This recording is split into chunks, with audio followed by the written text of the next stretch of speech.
Welcome back to Laws of the Land, the place where truth meets justice and where we break down real-life legal dramas that not only shock but also teach. Today we're peeling back the layers of one of the most chilling and controversial murder cases in Kenya's modern history. This isn't just a murder story, it's a cautionary tale. A tale of trust, betrayal, international entanglements, and how even in marriage, the law can be both a shield and a sword. This is the story of Tob Cohen. Tob Cohen wasn't your ordinary man. A wealthy Dutch-Israeli tycoon, he was a former CEO of Philips East Africa and a man who carved out a luxurious life in Kenya's elite social circles. But beneath the surface of champagne brunches and golf course meetings, his marriage was spiraling into something no one could have predicted. His wife, Sarah Weramu, a Kenyan national, would soon become the central figure in what many would call Kenya's most high-profile criminal investigation. Cohen and Sarah's marriage was riddled with tension, arguments, and legal disputes.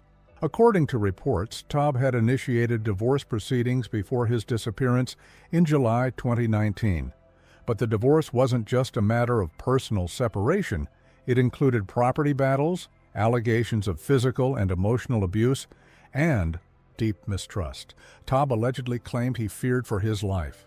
He wrote letters to friends and lawyers detailing the threats he was receiving. These weren't just paranoid scribbles, they were warnings that would later seem disturbingly prophetic. On July 20th, 2019, Tob Cohen vanished. His phone went silent.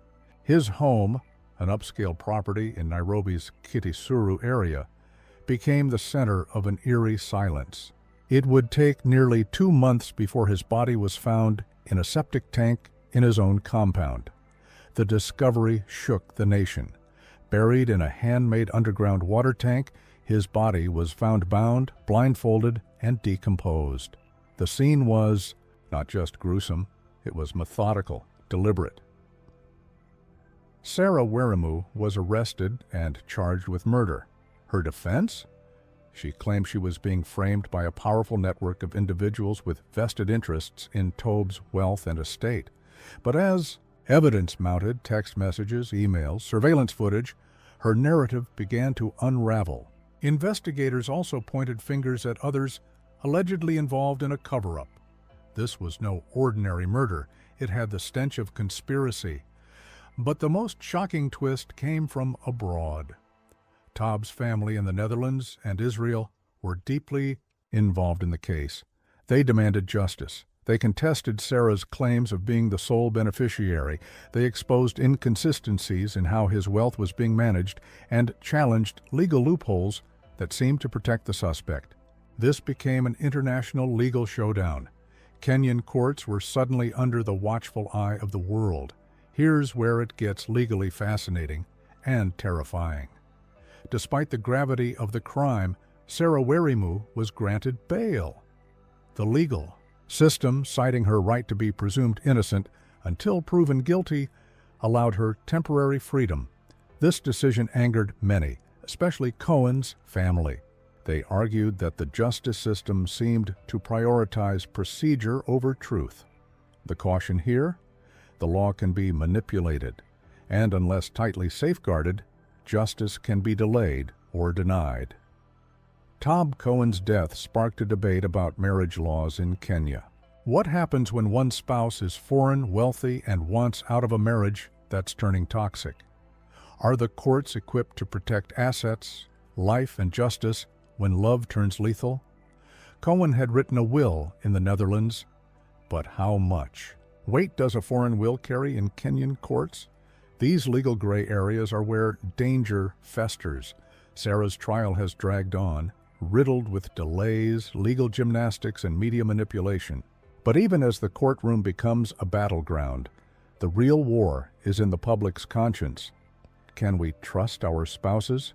Do the rich ever get justice? Can international families navigate foreign legal systems without getting crushed by bureaucracy and corruption? The cautionary tale here is chilling.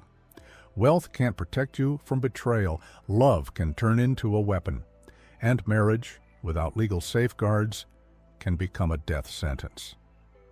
Tob Cohen trusted the system, but even with legal paperwork and high-level connections, he couldn't save himself. His body was hidden in plain sight, buried beneath the very home he built. His family's fight continues to this day, not just for inheritance, but for dignity, for truth, and for the message that no one, not even the elite, is above the law. This case remains a stark reminder. Document your concerns, make your legal wishes known across jurisdictions, and always protect yourself emotionally and legally. So, what do you think? Was this just a case of a marriage gone wrong, or was it a cold, calculated conspiracy? Drop your thoughts in the comments. Don't forget to like, share, and subscribe to Laws of the Land, where we don't just report legal stories, we decode them. Stay safe, stay alert, and never forget, the law isn't just about justice, it's about survival.